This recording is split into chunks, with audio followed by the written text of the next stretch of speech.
विस्फोटक न्यूज के प्रायोजक हैं red pro real estate developers.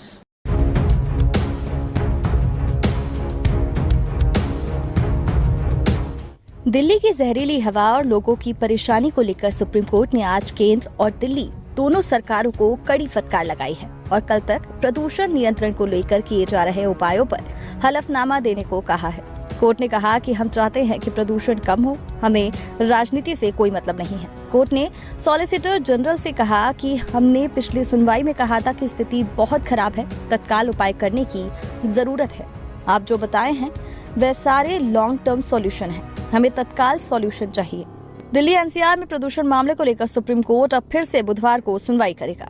Delhi NCR में प्रदूषण के मामलों को लेकर सुप्रीम कोर्ट में दिए हलफनामे में सरकार ने कहा कि दिल्ली सरकार पूर्ण लॉकडाउन जैसे कदम उठाने के लिए तैयार है, लेकिन एनसीआर के लिए भी लॉकडाउन की जरूरत है। हालांकि दिल्ली सरकार ने कहा कि लॉकडाउन का केवल सीमित प्रभाव होगा। वायु प्रदूषण के मुद्दे को एयर शेड स्तर पर हल करने की जरूरत है।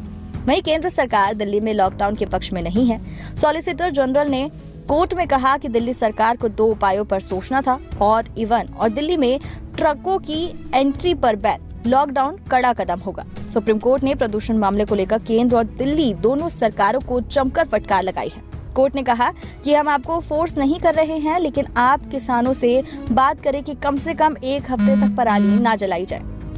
सुप्रीम कोर्ट ने कहा कि किन इंडस्ट्रीज को बंद किया जा सकता है, किन गाड़ियों की एंट्री बंद की जा सकती है, किन पावर प्लांट को बंद किया जा सकता है और बिजली सप्लाई का अल्टरनेट क्या होगा, इन सब के बारे में कल तक हमें बताइए। सुप्रीम कोर्ट ने दिल्ली एनसीआर में गंभीर होती वायु प्रदूषण की समस्या को लेकर दिल्ली सरकार को जबरदस्त फटकार लगाई। कोर्ट ने केजरीवाल सरकार से कहा कि प्रचार कम, काम ज्यादा कीजिए।